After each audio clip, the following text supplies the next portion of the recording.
Boa noite, estamos mais uma vez com o programa Brava Gente, no dia 11/4/2022, trazendo como convidada a Andréa Salles, né, que é uma importante militante social aqui do Distrito Federal.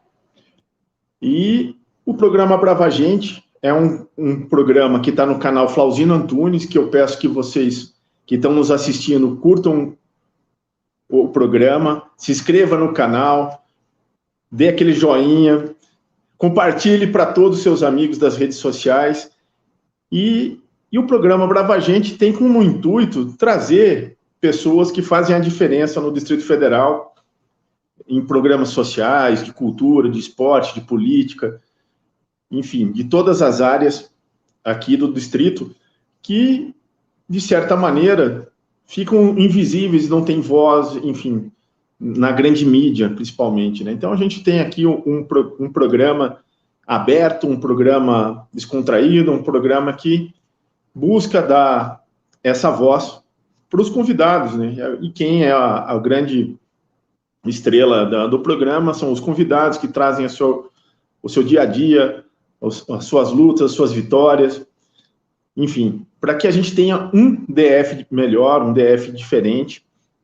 Então, no dia de hoje, a gente traz a Andréa para o programa Brava Gente, na qual a gente, em meu nome, né, sauda e agradece a presença, a disponibilidade, e teve aí a gente agradece o aceitamento do convite, né, a aceitação. Então, a gente espera que a gente tenha aqui um bate-papo descontraído, num assunto importante, né, que é a questão da dependência química, né, e as suas consequências na sociedade, nas políticas públicas, enfim, tudo aquilo que a gente até não conhece no detalhe, que a Andréa vai poder nos trazer. Então, a Andréa tem uma militância muito profunda e antiga aqui no Distrito Federal, é uma comunicadora, né, já tem aí uma vasta experiência com questões de programa, de estar né, aqui da outro lado da telinha, e, enfim, vamos passar a palavra para a Andréa para fazer uma saudação, uma apresentação breve, antes que a gente comece a fazer as nossas perguntas, né, e a gente pede para que os internautas que estejam ouvindo e assistindo façam perguntas também, interajam, que a gente vai ler aqui também. Tá? Com você, boa noite, André, muito obrigado por aceitar o nosso convite do programa Brava Gente. Imagina, Flauzino, é uma honra para mim estar aqui. Você conhece a minha militância já, estou nisso há muitos anos, e falar para o teu público, para mim, é muito importante, porque eu sempre prezo por desmistificar essa questão da dependência química, né? Porque a sociedade ela passa por cima do dependente químico nas calçadas e ela coloca nele vários estigmas, várias classificações, e não é bem por aí, né? O dependente, eu sempre começo falando que o dependente químico é um cidadão como outro qualquer, não importa onde ele esteja, seja na calçada, seja dentro de casa, e ele tem que sim ser tratado como uma questão de saúde pública e precisa ser tratado como um cidadão como outro qualquer, e não um cidadão de quinta categoria, como eu costumo. Já escutei algumas vezes, lá atrás, quando eu comecei essa militância, né? Eu sou jornalista, também sou radialista, eu sou codependente, que é familiar de dependente químico. O meu esposo, que é o dependente químico, ele é dependente químico em abstinência há 19 anos e 8 meses. E a gente está nessa militância juntos, né? Ele também está junto comigo há 18 anos, que a gente está nisso, tentando ajudar as pessoas a sair da dependência química, oferecendo às pessoas, principalmente em situação de rua, a escolher uma nova maneira de viver livre do álcool e das drogas. E nos últimos, deixa eu ver, desde 2014, eu atuo dentro do Congresso Nacional para que as leis abranjam o dependente químico, o oferecimento de saídas da dependência química para as pessoas, a gente melhorar o atendimento dessas pessoas. Então, desde 2014, eu luto dentro do Congresso Nacional para que as leis contemplem esse apoio ao dependente químico para que ele possa sair e, mais do que nunca, que é a minha luta atual, para que esse dependente químico ele tenha condições digamos assim, de ter oportunidade de trabalho quando ele termina o tratamento dele, né? Que é uma outra etapa, né? O dependente químico ele passa por várias etapas e acontece muito quando ele decide sair e ele entra num tratamento e depois ficar meses, às vezes até um ano no tratamento desse, ele encontra dificuldade e pelo estigma que é colocado sobre ele, ele encontra dificuldade de arrumar emprego. Então, hoje, uma das batalhas que eu tenho dentro do Congresso Nacional é que exista, sim, uma cota, mesmo que seja pequena, em obras públicas federais. Imagina, não é muita coisa, e mesmo assim eu estou ainda encontrando dificuldade, que é a gente conseguir 0,5% de vagas para dependentes químicos que estão saindo do programa de dependência química, né, saindo vitoriosos do programa de dependência química no Congresso Nacional, para que eles sejam abrigados em obras públicas federais, de infraestrutura, principalmente. Né? Então, é isso. Essa é a minha apresentação. Muito bom, muito bom. Eu achei importante salientar a questão da vitória, né? A vitória da superação, de você se livrar da dependência, né? Que toda dependência te deixa meio amarrado, meio preso, enfim, de uma certa maneira é uma prisão que não tem muro, né? Sim, é outra prisão, né? Você está preso àquele mundo que você está ali, infelizmente, né? Porque você é um cidadão que pode ser produtivo, você é um cidadão que tem direitos e que, infelizmente, a dependência química acaba alijando você desse processo. Exatamente. Assim, falando nessa prisão, eu acho que depois que você consegue, de uma certa maneira, sair dela, como todas as prisões, seja física ou invisíveis, que nem essa, a gente encontra uma segunda barreira, né? Que é o preconceito. Sim. Né, de você ter sido... você faz um esforço. Eu sou um cara que fui alcoólatra, fui usuário de droga e tal, e estava dependente, estava na rua, e perdi muito tempo da minha vida, perdi família, e eu quero conseguir vencer essa etapa e quero me ressocializar. Isso. Daí, na hora que você chega, você sente uma outra barreira, né? Que é o preconceito. Poderia explicar melhor para a gente aqui como que funciona isso do lado das famílias?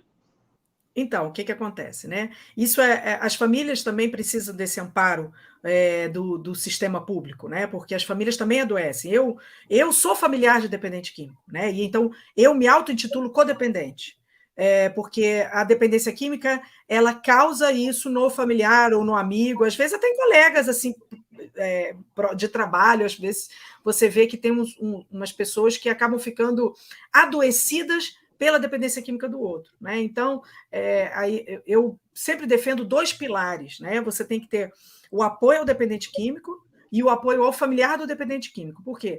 A dependência química, ela muitas vezes, ela chega isolada do seio familiar. Né? A maioria dos dependentes químicos, eles não adquirem o vício no seio familiar. Então, o que acaba acontecendo? O dependente químico, na hora que ele decide sair, ele precisa do apoio familiar. Quando o dependente químico não tem família ou não tem o apoio familiar, é bem mais difícil a saída dele. O tratamento, em geral, demora muito mais tempo. Então, o que acontece? Essa família ela precisa ser trazida para o tratamento. Então, como é que você traz uma família para o tratamento sem amparar essa família? Então, você precisa também, na rede pública, principalmente na rede psicossocial. Claro, também tem, quando o dependente químico está em situação, quando a família está numa situação de vulnerabilidade social muito grande, também é importante que tenha o apoio de CREAS, CRAs, né? Mas o apoio, acho que fundamental no caso, é o do CAPS, né? Porque você precisa do apoio psicológico, psiquiátrico para essa família, em paralelo ao apoio do familiar, ao apoio do dependente químico. Por quê? Porque eles precisam sair os dois juntos da droga. Precisa sair o dependente químico da droga e o codependente, o familiar, da codependência. Porque, às vezes, a codependência acaba facilitando ao usuário o acesso às drogas. Porque o codependente... Vou te dar um exemplo, né? O dependente, muitas vezes, ele fica com medo do usuário de drogas ir para uma boca de fumo, ele vai lá e ele paga a droga do outro, né? Para que ele não chegue a ir para uma boca de fumo. Isso é um grau que eu chamo assim, o grau máximo da codependência, quando você começa a pagar o dinheiro da droga do seu familiar, / seu amigo, né? Então, quando você olha uma situação dessa, a família toda está adoecida. Eu, por exemplo, aqui, como é que eu comecei nisso tudo? Eu comecei nisso tudo com um grupo de autoajuda contra a dependência química. Então, quando você vai para um grupo de autoajuda, você tem os familiares e tem os dependentes químicos, todos ali tentando se tratar. Então, eu já vi casos assim, inacreditáveis, por exemplo. Eu já vi caso de uma tia, porque esse dependente químico ele não tinha a mãe, né? Então a função de mãe era exercida pela tia, e ela fez uso da droga do sobrinho, porque como ela não se conformava dele ter escolhido esse caminho, porque era um dependente químico já em grau bastante elevado, ela queria saber o que tinha naquilo para estar destruindo o sobrinho. E aí você imagina, isso é o grau máximo da codependência. Então, essa família precisava de ajuda psicossocial, não era só grupo de autoajuda, não estava resolvendo mais, sabe? Precisava de um psicólogo, de um psiquiatra, porque era o grau máximo da codependência. E aí, por aí vai. Tem casos de codependência mais leves, né? Que são, por exemplo, um familiar que fica acordado até de madrugada, esperando o dependente químico chegar em casa. Então, se o dependente químico chegar às 5 horas da manhã, o familiar vai dormir 5 horas da manhã. Então, assim, é o nível, digamos assim, primeira etapa da codependência, né? E aí ela vai subindo graus. Então, todos eles precisam de apoio, principalmente da rede pública, porque claro, a pessoa que pode pagar, ela vai pagar um psicólogo, um psiquiatra, mas não é a maioria, né? A maioria precisa de um amparo social para que saiam todos da dependência química, tanto o dependente quanto o familiar, que é o codependente. E como, André, isso é uma situação que adoece, então, famílias e pessoas, não só os dependentes, isso adoece a sociedade como um todo, né? Então, sim, é justo que tenha ação do Estado para resolver esse problema. Não, com certeza. Isso acontece na prática? Então, olha, quando eu comecei essa batalha, lá Acontece atrás... Acontece de pequena monta, grande monta, o suficiente, ou enfim, ou não é suficiente? Então, vou dizer o momento de hoje, né? Porque quando eu entrei nisso lá atrás, quando eu comecei a brigar no Congresso Nacional para que as leis amparassem o dependente químico, e aí, na rebarba, o codependente, o familiar, praticamente não tinha nada. Era a primeira vez que se falava em internação voluntária paga pelo governo. Tá? O que é a internação voluntária? É quando o dependente químico voluntariamente pede para ir para uma comunidade terapêutica, que é a classificação para a internação voluntária, que é a comunidade terapêutica. Então, lá em 2014, não existia legislação para isso. Isso era feito de uma forma incipiente, estava se falando em começar a abrir vaga. E aí, o que aconteceu? De lá para cá, existe a lei de drogas da época, que era a 11343/2006, ela não contemplava nada nesse sentido. Então, esses equipamentos já existiam, já estavam atendendo dependentes químicos por conta própria, a maioria delas vivendo de doações, e isso era ilegal, não estava na lei, não é que era irregular, digamos assim. Então, o que aconteceu? Precisava mudar a 11343, que, no caso, era o artigo 28, artigo 28. Então, o que acontecia? que é o que inclui o atendimento ao dependente químico neste formato, que não existia. Então, aí o que aconteceu? A gente começou a batalhar, né? Eu não estou sozinha nisso, é um grupo grande de pessoas, tá? Que luta para que o dependente químico tenha um atendimento melhor. Aí o que aconteceu? A gente conseguiu mudar a 11343 em abril de 2019. Mudou agora, o número dela é 13.840. Tá? Então, aí, com a mudança da legislação, em abril de 2019, foi sancionado pelo presidente em 5 de junho de 2019, e aí sim, aumentou a possibilidade de atendimento ao dependente químico. Então, por quê? Porque todo esse atendimento feito por comunidades terapêuticas e clínicas entrou na 13.840. E aí, o que aconteceu a partir daí? A partir daí, o governo pôde contratar vagas para que o dependente químico em situação de baixa renda pudesse ter o tratamento dele sem pagar nada. Né? Então, e de forma voluntária, tá? Porque a questão da internação involuntária, ela já estava contemplada na lei, tá? Então, eu nem trato muito disso, porque a lei já contemplava, porque quando teve o artigo 4, o artigo 9 da lei antimanicomial, ela já contemplava esse tipo de internação involuntária para dependente químico. Né? Então, eu nem trato dessa questão involuntária, porque a lei antimanicomial, não sei se é o parágrafo 4 ou o parágrafo 9, tá? Então, a lei antimanicomial, ela já contemplava a involuntária. Então, eu nem falo disso. O que mudou mesmo com a 13.840 é que o governo, tanto o federal quanto o local, ele pode contratar vaga para dependente químico em situação de baixa renda. Então, isso foi muito bom, de verdade, para quem faz o trabalho de formiguinha na rua, como a gente faz. Hoje, o governo federal tem 11 mil vagas, se não me engano, no Brasil inteiro, e o governo do Distrito Federal, eu não vou lembrar, mas também tem uma boa quantidade de vagas, tá? Quanto é que está aí os contratos com as... eu não vou lembrar, tá? Apesar de eu ter sido, outra coisa que eu não falei no meu currículo, eu fui conselheira de políticas públicas sobre drogas do Distrito Federal. Quem administra isso no governo do Distrito Federal é o CONEM, que é esse conselho, que o edital é feito pelo CONEM. Então, o conselho tem um representante da psicologia, outro da saúde, dos esportes, da OAB, da segurança pública. Eu era vaga da sociedade civil, né? Eu fui indicada pela sociedade civil. Aí tem vaga do pessoal das comunidades terapêuticas, enfim.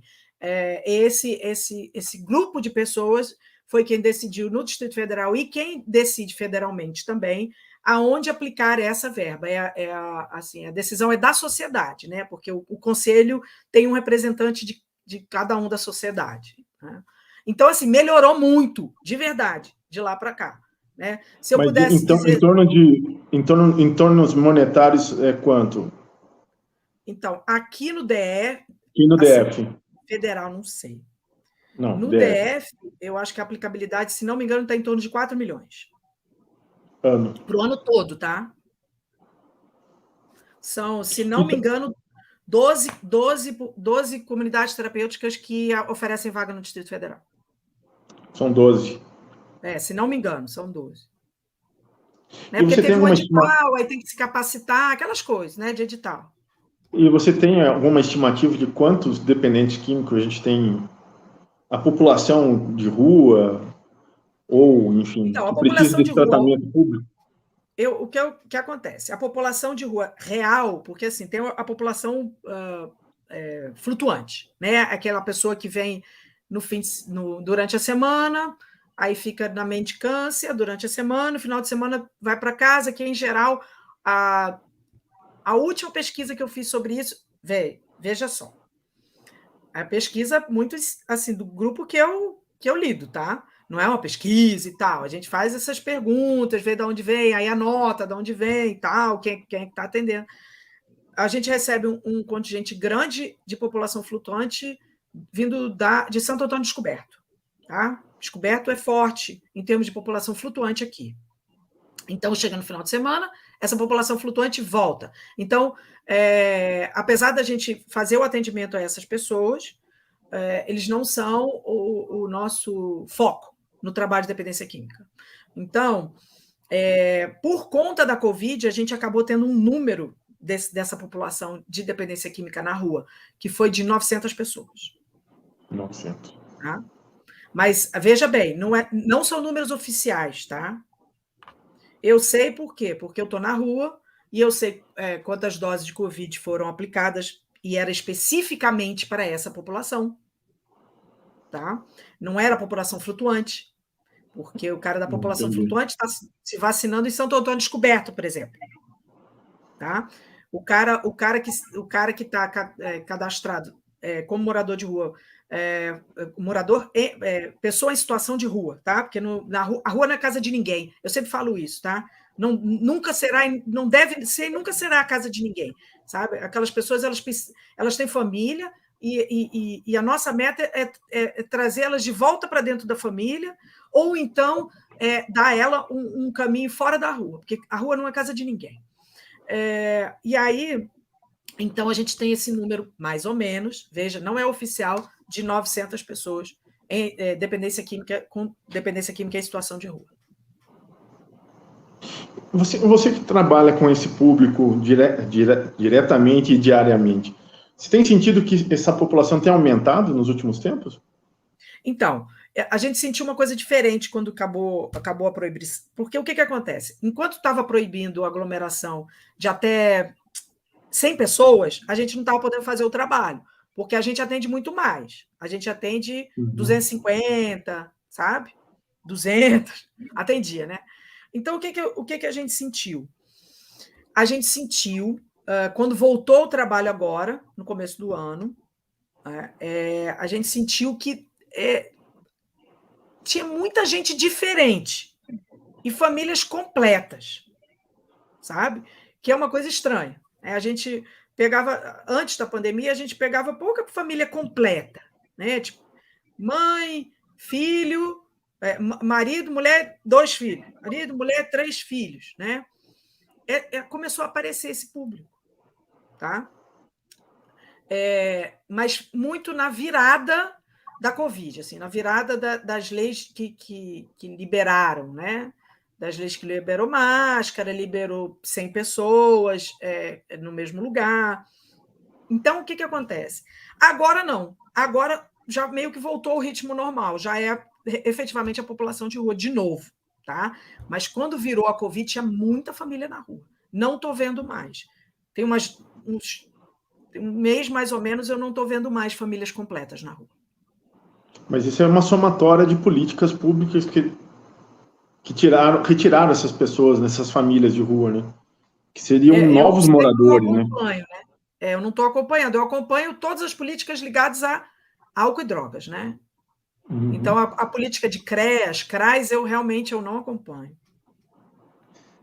E dentro do orçamento da saúde, é muito pesado essa questão da saúde pública, né? Da dependência? Não, a conta não fecha. A conta não fecha? A conta não fecha. A população oriunda, a população que está sendo assistida na saúde, oriunda do uso do cigarro ou do uso do álcool, que são as drogas legalizadas, o imposto arrecadado para isso não é suficiente. E aí você fala assim, mas como é que pode? Falei assim, o que desequilibra é determinantemente o contrabando, tá? O contrabando de cigarro hoje é 40% do cigarro fumado no Brasil. Então, assim, o imposto do cigarro é alto, mas só está entrando 60% do que as pessoas estão usando, né? E, em segundo lugar, a questão do álcool, que é, mais uma vez, a falsificação do álcool. Também é muito pesada, porque a gente aqui que vive assim numa situação privilegiada, assim, eu me considero uma pessoa em situação privilegiada, a gente não tem acesso a esse uísque falsificado, a cachaça que não está pagando imposto, sabe? E ela é hoje determinante nas populações de baixa renda. Então, também não está se arrecadando por causa da falsificação. Então, a conta não está fechando na saúde pública. Aí entra uma questão econômica também, né? A população está com baixa renda ou não tem renda. Não, mas sempre foi assim, viu? Foi sempre assim? Sempre foi não assim. Não teve um aumento? Nada. Não aumentou nada. Não. Continuam os índices do mesmo jeito. Né? Mentira, o índice de álcool teve um crescente durante a pandemia. Né? E a gente sentiu isso, enquanto estava lá no Conselho de Políticas sobre Drogas, porque a gente começou a ver dentro dos pedidos das comunidades terapêuticas as vagas por conta do alcoolismo. Tá? Então, assim, o álcool, sim, teve um crescimento aí feio durante a pandemia, né? Infelizmente. Todo mundo trancado dentro de casa. E acaba consumindo mais álcool, desesperado, né? Desesperado porque não está podendo faturar, não sabe como é que vai. Porque, assim, Flauzino, eu sempre falo muito isso, porque como o dependente químico ele vive sob o estigma da sociedade, né? A mesma sociedade que vende álcool para ele, a mesma sociedade que vende cigarro para ele, é a sociedade que coloca o estigma dele de cidadão de quinta categoria. Então, o meu trabalho primordial hoje na vida é fazer com que as pessoas entendam que o dependente químico não é nada mais, nada menos que um coração fatigado pelas lutas do cotidiano. E ele tem que ser encarado dentro de uma doença classificada. A dependência química tem que ser... dependente químico não é safado, não é sem vergonha, não. Ele é um doente. E ele é um doente porque ele está fatigado pela luta do cotidiano. Sabe? É um cotidiano que exige corpo perfeito, mente perfeita, produtividade alta conhecimento, exige muito, bom pai, boa mãe, bom filho. Cheio de estigmas, né? Cheio de rótulos. Cheio de rótulos, né? Eu falei estigma, cheio de rótulos, né? E aí, como é que você consegue dar conta disso tudo? Eu escuto de muita gente, sim. Mas eu também estou fatigada e não virei dependente químico. Que bom para você. Que bom para você. Mas o outro não. Não vamos fazer do ser humano uma bula de remédio. Não tem uma bula de remédio. O ser humano não é todo mundo aspirina. E mesmo assim, a aspirina não pode tomar quando você está com dengue. Não tem uma pílula perfeita, né, de felicidade, de produtividade. Não tem, eu quero ser feliz. Eu quero ser feliz e tomo minha pílula lá e tal. Eu quero ser não sei o quê. Eu estou fatigada, mas eu não estou usando cocaína. Parabéns. Você é um vitorioso, um vencedor, mas o outro ali também vai ser vitorioso e vencedor, se ele conseguir sair da dependência química. Mas também tem muito aqueles fluoxetina também, né? A cocaína não pode, né? A fluoxetina... Aí é outro buziles que eu digo, né? Eu também já atendi muita gente viciada em remédio, de verdade. Normalmente é classe média, média alta, para cima, vai subindo. Tá? O cara que é viciado, a mulher que é o dependente químico de remédio, né? Ele é um cara com poder aquisitivo bom. Tá? Ele tem algum conhecimento, ele teve acesso lá atrás a um psiquiatra, que é outra história. Então, ele tem um nível educacional maior. Então, assim, a minha conversa com esse cara, em geral, é uma conversa bem diferente do que eu tenho com a conversa do morador de rua que está usando crack. Tá? Porque esse cara tem educação formal e ele, em algum momento, ele teve acesso a um psiquiatra. Tá? Ele é dependente químico como outro qualquer? É sim. Né? Mas ele tem estudo. Né? Então, a gente precisa, para esse público, conversar com ele de outra forma. Por quê? Porque ele sabe, ele conhece os caminhos para sair. Não, e tem também essa questão de ter, de certa forma, um contrabando de receita e de remédio, né? Ah, não, isso aí. Receita e capim é a mesma coisa, né? Vamos combinar aqui, brota, né? Brota receita, brota remédio. É muito triste, de verdade. Ver médico vendendo receita, mas existe. Na rodoviária, inclusive. Olha eu dando o caminho. Enfim. Conta mais, conta mais. Flauzina, é que eu só lido com esse povo. Esse povo é o meu povo, né? Então, assim, eles me contam os babados tudo. Como eles dizem, os rolé, né? Eles só dizem assim, tia, agora, né? Estão me chamando de tia. É muito triste você chamar de tia, mas enfim. Eles só me contam os rolé tudo. Porque eu estou nisso há quase 20 anos, né? Quando eu comecei, eu tinha 30, eu não era tia, né? Agora eu virei tia com 50. Aí eles me contam os rolé tudo. Mas daí já tem experiência de ficar escutando tudo isso daí, né? Já tem uma bagagem. Assim, meu coração dorme com eles toda noite, sabe? É isso, porque minha vida se perde. Isso é uma questão de empatia, né? De querer cuidar do outro, né? Do próximo, enfim. E não por rótulo de... Eu acho que cuidar eu nem consigo, porque é gente demais. Mas é se preocupar em encontrar saídas para eles, né? Eu acho que, assim, a minha luta é encontrar saídas, porque tem saída. Toda dependência química tem saída. Né? Por mais que você esteja no fundo da fossa, né? Porque outra coisa que eles me ensinaram, hein? Na dependência química não existe fundo do poço, porque fundo do poço é água limpa. A dependência química é fundo da fossa. Né? Então, até para o cara que está no fundo da fossa, tem saída. Eu já vi, sabe? Eu tenho uma história maravilhosa de uma usuária de crack da região do Paranoá, ali a região do Itapuã, que ela... quando a conheci, ela estava grávida e ela já tinha vendido, em troca de drogas, o bebê para um carroceiro. E assim, a minha luta era não deixar ela sair da maternidade com o bebê. Porque eu sabia que ela ia se arrepender. Moral da história. Ela acabou que ia sair antes, aí o pessoal do Hospital do Paranoá já tinha me avisado, né? Porque a gente faz uma rede, né? Já tinha me avisado que ela estava querendo sair, querendo fugir, Paranoá perto da minha casa, né? Corri para lá, o carroceiro já estava na porta. Foi um bafafá danado. Chamei a polícia, chamei vigilante, enfim, o carroceiro não levou. Tomou o calote, o carroceiro, não levou o bebê.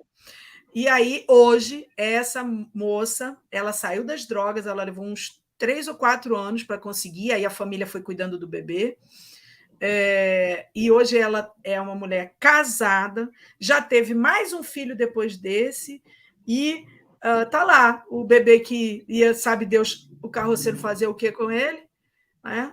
Tá lá com ela, mãe, cuidando, com os irmãos, maravilhoso, sabe? Então é isso que vale a pena, é acreditar. Eu acredito que qualquer pessoa, não importa como, ela consegue sair das drogas, se ela quiser. Muito bom. Antes de fazer a próxima pergunta, eu queria que todos que estão nos assistindo compartilhassem, curtissem, se inscrevessem no canal Flauzina Antunes, né, fazer que a gente vença os algoritmos aí do Google, para que a gente possa ser ouvido por mais pessoas, né? Então, agradecer aos internautas que nos assistem, hoje ao vivo ou futuramente da forma gravada, né? Porque uma das coisas boas da pandemia, assim, que a gente pode achar que foi boa, foi essa comunicação virtual de uma certa maneira que deu um salto, né? E a gente possa estar conversando do jeito que a gente está agora e depois compartilhar isso com mais pessoas. Eu acho isso importante e a gente conseguiu provar que a gente é capaz de fazer isso. André, você falou muito da sua experiência, falou muito da questão pública, né, do suporte familiar nessa questão, e falou que também tem saídas, né? Sim. É uma saída caso a caso, ou a gente tem uma saída coletiva de uma forma da gente se antecipar à dependência, né? Porque o grande lance de crime, de droga e tal, é a sociedade se antecipar a isso. Pelo menos no meu modo de entender. Você também entende da mesma forma? Sim, prevenção é tudo na vida. Tudo. Prevenção é tudo na vida.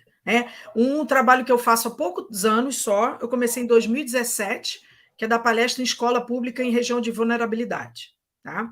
Então, eu comecei com esse projeto na OAB, dando palestra com a Comissão de Políticas de Drogas da OAB, na Estrutural, na Escola da Estrutural e na uma escola do Guará. Tá? Então, desde então, eu venho dando palestras em escolas para meninos e meninas entre 11 e 14 anos.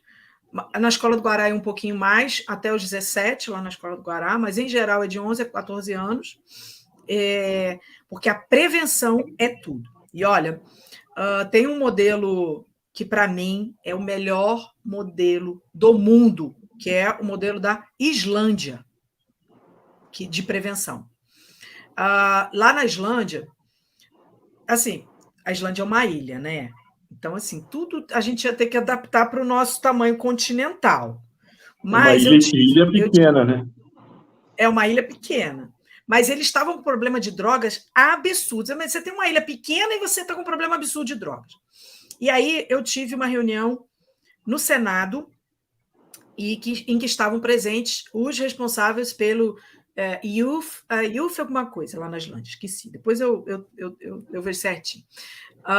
E aí eles contaram como é a experiência deles, e foi em 2018, se não me engano, essa minha reunião, 2019, e foi sensacional, porque além de todas as políticas que a gente já tem, de amparo social, psicólogo, psiquiatra, eles tomaram uma medida que foi não permitir menores de idade na rua, desacompanhados no contraturno da escola. Se você era pai e aquele teu menino fosse pego na rua, você ia ser chamado para conversar. Então, assim, é a responsabilidade. Mas tem uns meninos danados, terríveis, não sei o quê. Tem. Mas tem um contingente muito maior de crianças na rua que não são terríveis, elas só não têm o que fazer. Então, para mim, a questão. Eles mostraram para mim uma coisa que eu tinha certeza que fazia diferença, que é a questão do contraturno, as atividades do contraturno. Então, hoje, sempre que eu me deparo com essas ONGs que têm atividades ligadas ao contraturno, eu abraço elas com toda a força. Vou com elas, corro atrás de verba para elas, porque foi o pilar mais importante lá deles, diferente do nosso, sabe? Diferente do nosso, porque todas as outras coisas que eles falavam, a gente dizia, a gente tem, mas precisa melhorar. A gente tem, mas precisa...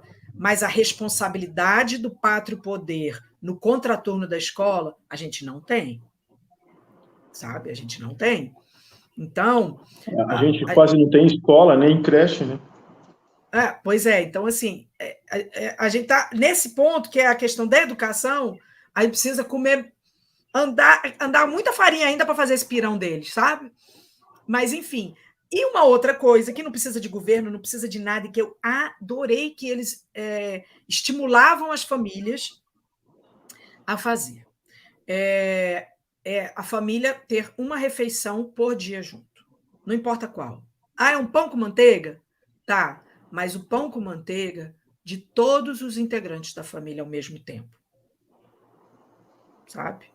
Eles me mostraram que as famílias que não tinham esse hábito e que passaram a ter, tiveram uma questão de sucesso absurda em relação a familiar, a menores, principalmente menores de idade, já com problema com dependência química, sabe? Então, assim, é uma coisa... E isso eu me deparo muito, porque às vezes eu vou muito nessas aqui no entorno, sabe? fazendo trabalho Não, social. é uma realidade aqui que, por exemplo, é difícil, né? Como a É, maioria dos empregos são feitos e realizados aqui no plano piloto, por exemplo, sim, a maioria dos trabalhadores mora no entorno.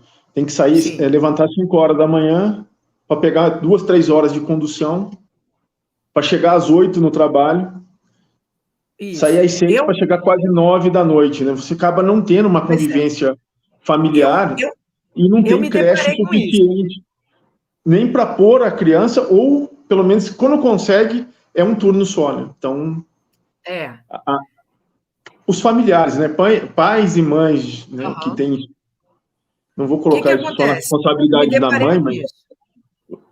você não consegue ter uma creche próximo do local de trabalho, né? Não, A criança fica muito creche, então, longe. creche, Não, então. então, a criança fica muito longe e acaba ficando ou na casa de amigo, de vizinho, de parente, e a criança sai porque acha que está livre do mundo, né? E livre É, do mundo ela não está, né? o contraturno eu acho que é o mais difícil. Quando eu me deparo, quando eu entro. Porque o que acontece? Quando alguém me passa um caso de dependência química de menor de idade, eu para fazer a intervenção, eu chamo de intervenção, porque eu entro dentro da casa da pessoa, né? Para tentar ajudar, porque eu tenho que olhar e fazer um mapeamento social dessa pessoa, né? Então, quando alguém me indica uma família com problema de dependência química com menor, principalmente com menor, eu vou para a casa da pessoa e mapeio tudo. Então, quando eu chego nesse ponto, porque quando você chega nesse ponto da refeição diária, uma refeição diária, eu me deparo com isso aí que você falou. E aí, eu sempre falo, depois que a pessoa fala, a rotina, não sei o que eu falo no final, eu falo assim, e o biscoitinho maisena molhado no leite? Não dá para fazer todo mundo junto? Em geral, a pessoa fala assim, ah, não, isso dá. Falei assim, então vamos ter um momento do biscoito maisena molhado no leite? Sabe? Porque é só isso que basta. Não é aquela refeição cheia de coisa, tá? Até porque eu mesma nem faço. Né? Meu jantar é esse biscoito aí, maisena molhado no leite, até porque eu estou enorme de gorda, então eu tenho que comer menos do que maisena. Então, enfim, aí, coisa de mulher, né? Enfim, aí o que acontece? Então, não é uma coisa rebuscada que pode ajudar. É uma coisa muito simples. É só uma reunião, só um momento de 15 minutos. Que ninguém leva uma hora almoçando. Ninguém leva. Eu, por exemplo, meu horário de almoçar é 7 minutos. Então, assim, eu como e vou embora. Então, assim, é uma experiência do islandês e que é uma coisa que eu repito muito dentro das casas. Pelo menos aquele momento, quando vai botar todo mundo para dormir, do leite. Que eu vejo isso, eu sempre pergunto: qual é a última refeição de vocês? Ah, a gente come um biscoito creme cracker e um copo de leite. Uhum. Não dá para ser todo mundo junto nessa hora? É uma coisa muito simples. Eu sempre falo, toda vez que a gente entra tentando mexer com as famílias em relação à dependência química, coisas rebuscadas não funcionam. O que funciona é a simplicidade. Eu queria só fazer salientar de novo aos nossos internautas que curtam o programa, deixe seu joinha, se inscreva no canal, ative um sininho e curtam, comentem bastante. A gente tem um comentário, eu acho que se a nossa produção aqui, com o nosso grande Vinícius, colocar na tela, o Orlando colocou uma pergunta. Qual é os moradores de rua e dependentes, isto é, tem 100% de chance de recuperação, apesar de não contar com o apoio da família? Sim, com certeza tem. Porque o dependente químico, para se recuperar, ele basta querer. Tá? O apoio da família vai facilitar a saída dele? Vai, isso é fato, porque muitos dos dependentes químicos, eles acabam, como é que se diz? Eles acabam arrumando relações tóxicas no seio familiar. E isso acaba assim, sendo uma desculpa para ele usar, que é desculpa, tá? Porque a pessoa, o dependente químico, ele usa porque tem um buraco dentro dele. E aí ele está tampando o buraco com álcool ou drogas, tá? Então, assim, para o dependente químico sair, basta querer. Nada mais, nada mais. O resto é só alegoria e adereço que ele vai fazer com que ele saia mais rápido ou mais devagar. Mas sair sempre será a decisão única e exclusivamente dele. Muito bem, muito bem. A gente está caminhando para o final do programa, mas foi assim muito bom, foi muito rápido, passou voando, a gente quase não sentiu aí, né? Eu falo muito, Flauzino? Não, aqui você pode falar à vontade, aqui a casa é sua, fique tranquila. As pessoas estão aqui para te ouvir, né? Não para me ver. Então, eu queria, assim, agradecer enormemente a sua disponibilidade de estar aqui conosco e passar a palavra para você, né? Porque a gente precisa acreditar mais nas pessoas, a gente tem que dar mais crédito, né? E ajudar o nosso próximo. Eu acho que você faz isso muito bem. Eu acho que é importantíssimo esse trabalho, né? Que deveria ter mais reconhecimento e mais apoio. Eu acho que, no meu modo de entender a vida, a gente precisava não deixar que as pessoas caíssem nesse mundo, né? Mas a gente sabe que a sociedade que a gente vive hoje, a sociedade tão moderna, que exige tanto, acaba, em algumas pessoas, sendo mais forte, enfim, que procuram, como você falou, tapar alguns buracos que a vida coloca, e isso é uma fuga, não é resolver o problema. Então, e precisa de muito suporte para isso. Acho que precisa acreditar em alguma coisa, se sentir útil na sociedade, ter perspectiva, e isso às vezes acaba não tendo. E a gente precisa socorrer essas pessoas que a gente considera como, por questão de humanidade, de irmandade ou de religiosidade, como pessoas irmãs, co-irmãs e brasileiras.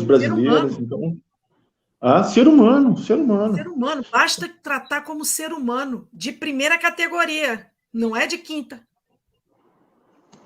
E a gente vê uma coisa assim que, quando uma pessoa é viciada em Rivotril, a gente fala, não, é porque ela teve depressão, então a gente acaba socialmente aceitando mais fácil, né?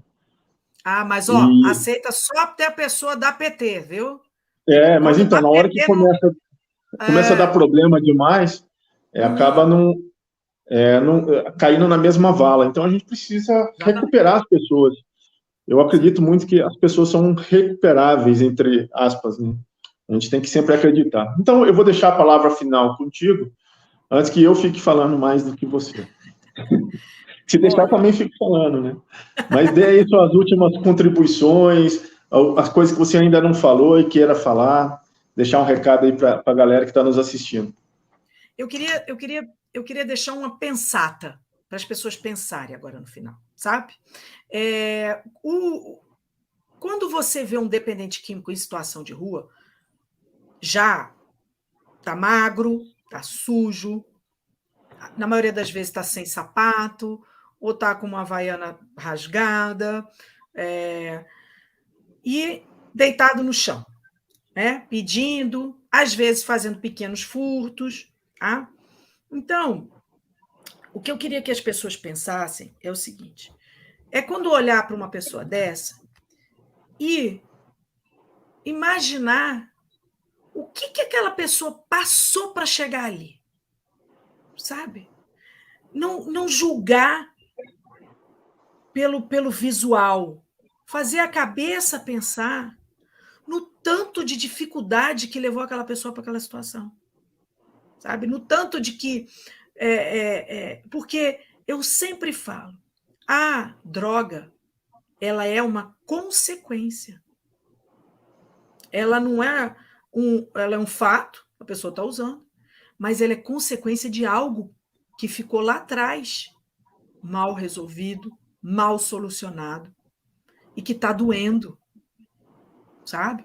E aí, Eu vou terminar essa live aqui agora com uma paulada, viu, Flauzinho? Vou dar uma paulada, viu? Muitas das mulheres em situação de rua são vítimas de pedófilos. Pior. Às vezes, elas não voltam para a rua porque o pedófilo ainda está dentro da casa dela. Então, quando a gente vê, aí eu quero que vocês pensem, sabe? Quando você vê um usuário de drogas jogado na rua, principalmente se for mulher, imagina o que essa mulher já não passou para aceitar aquela vida ali no chão de drogas e muitas vezes de prostituição para poder usar. É isso. Muito obrigado, Andréia. Obrigado aos internautas que assistiram até agora, que devem ter gostado muito do nosso conteúdo, né? Que a Andréia é muito simpática, sorridente, mas traz uma pensata muito forte, né? Uma realidade muito dura, que a gente, na correria do dia a dia, muitas pessoas não veem, passa como se tivesse aí um mundo invisível que acho que, por estar vivendo a vida própria, cotidiana e tal, tá tudo perfeito. Eu tenho comida, tenho a minha casa, estou conseguindo pagar a duras penas aí o combustível para eu poder andar de carro, então, e o mundo está perfeito, mas a gente acaba não vendo a realidade do lado, né? Logo ali do lado, né? Que são seres humanos, pessoas que estão sofrendo. Então, eu acho que é muito importante, eu espero que tenham gostado do nosso programa de hoje, que o Brava Gente hoje foi muito profundo, foi com um viés social bacana, pensativo, reflexivo, e acho que dá para a gente, né, esperar que a gente se engaje mais pessoas também para combater esse tipo de situação que assola a nossa sociedade, né? Uma sociedade que está doente, não é só se tem mais de 1.000 pessoas na rua, a sociedade está doente como um todo, né? Então, acho que não deveria ter, e se tem, a falha é nossa também, uma falha coletiva. Então, o Brava Gente de hoje, de 11/4/2022, cumpriu mais uma vez seu objetivo, né, de trazer uma palavra diferente do que a gente vê virtualmente ou na realidade, que consiga fazer as pessoas pensarem. E fica o convite para a próxima segunda-feira estarem aqui conosco, assistindo mais um entrevistado do programa Brava Gente, que é um programa de todas as segundas-feiras, a partir das 18 horas. Um abraço e até a próxima semana. Muito obrigado a todos que nos assistiram. Muito obrigado, Andréia. Obrigado, Vinícius, aí da produção. E até a próxima. Obrigada. Até a próxima.